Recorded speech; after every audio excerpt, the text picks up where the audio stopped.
thou hast it now. King, Cawdor, Glamis, all as the weird women promised.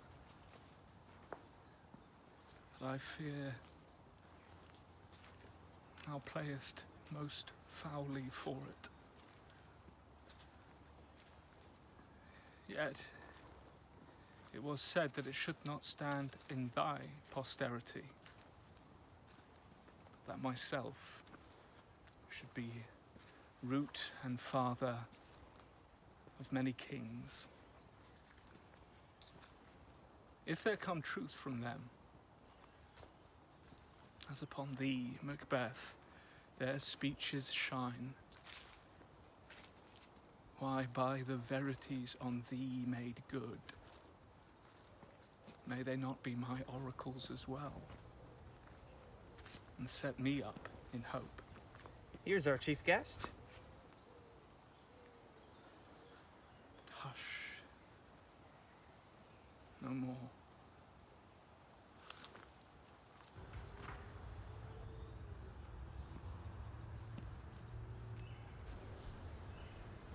Tonight we hold a solemn supper, sir, and I'll request your presence.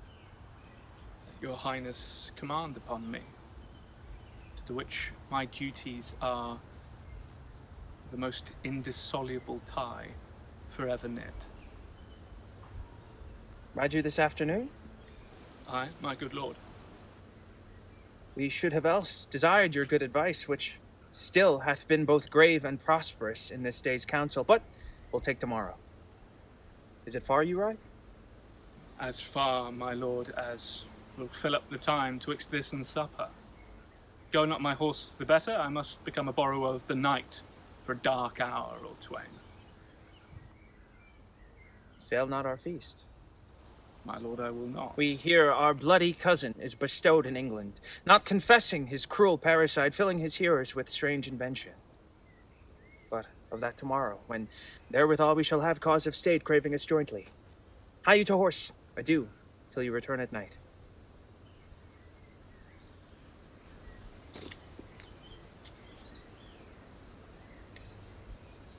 Goes Fleance with you?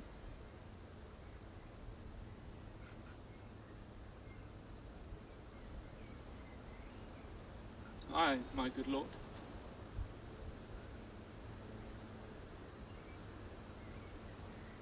Our time does call upon us. I wish your horses swift and sure of foot, and so I do commend you to their backs. Farewell.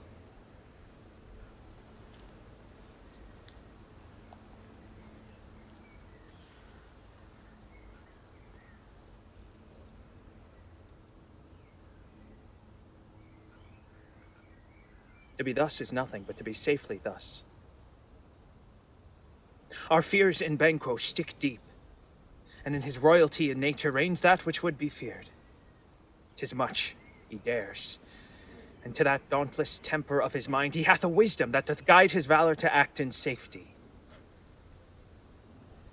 There's none but he whose being I do fear. He chid the sisters when first they put the name of king upon me and bade them speak to him. Then, prophet-like, they hailed him father to a line of kings. Upon my head they placed a fruitless crown, and put a barren scepter in my grip, thence to be wrenched with an unlineal hand, no son of mine succeeding. If it be so, for Banquo's issue have I filed my mind. For them, the gracious Duncan, have I murdered, put rancor in the vessels of my peace only for them, and mine eternal jewel given to the common enemy of man to make them kings, the seeds of Banquo kings? Rather than so, come fate into the list and champion me to the utterance. Who's there?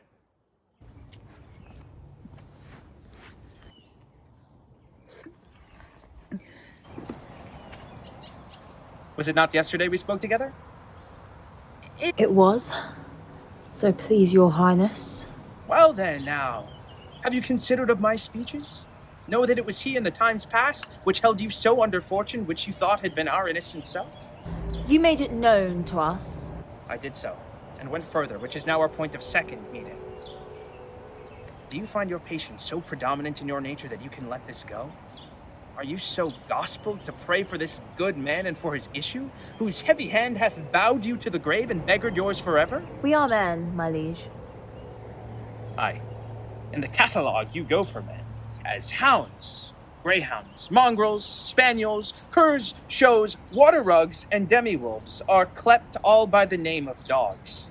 Now, if you have a station in the file, not in the worst rank of manhood, say it, and I will put that business in your bosom whose execution takes your enemy off, grapples you to the heart and love of us who wear our health but sickly in his life, which, in his death, were perfect. I am one, my liege, who the vile blows and buffets of this world hath so incensed that I am reckless what I do to spite the world.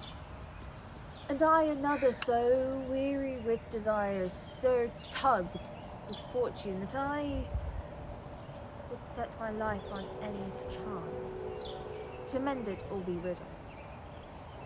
Both of you know Banquo was your enemy. True, my lord. So is he mine.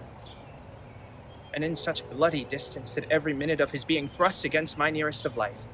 And though I could, with barefaced power, sweep him from my side and bid my will avouch it, yet I must not, for certain friends that are both his and mine, whose loves I may not drop, but wail his fall, who I myself struck down.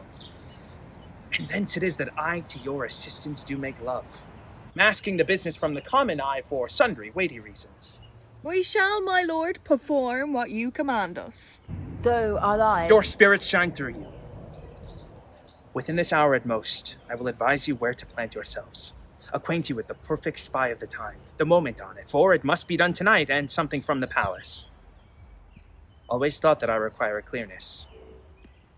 And with him, to leave no rubs nor botches in the work, Fleance his son that keeps him company, whose absence is no less material to me than is his father's, must embrace the fate of that dark hour. Resolve yourselves apart, I'll come to you anon. We are resolved, my lord. I'll call upon you straight, abide within.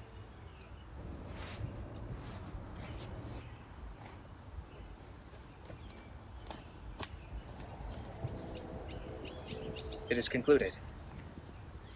Banquo, thy soul's flight, if it find heaven, must find it out tonight.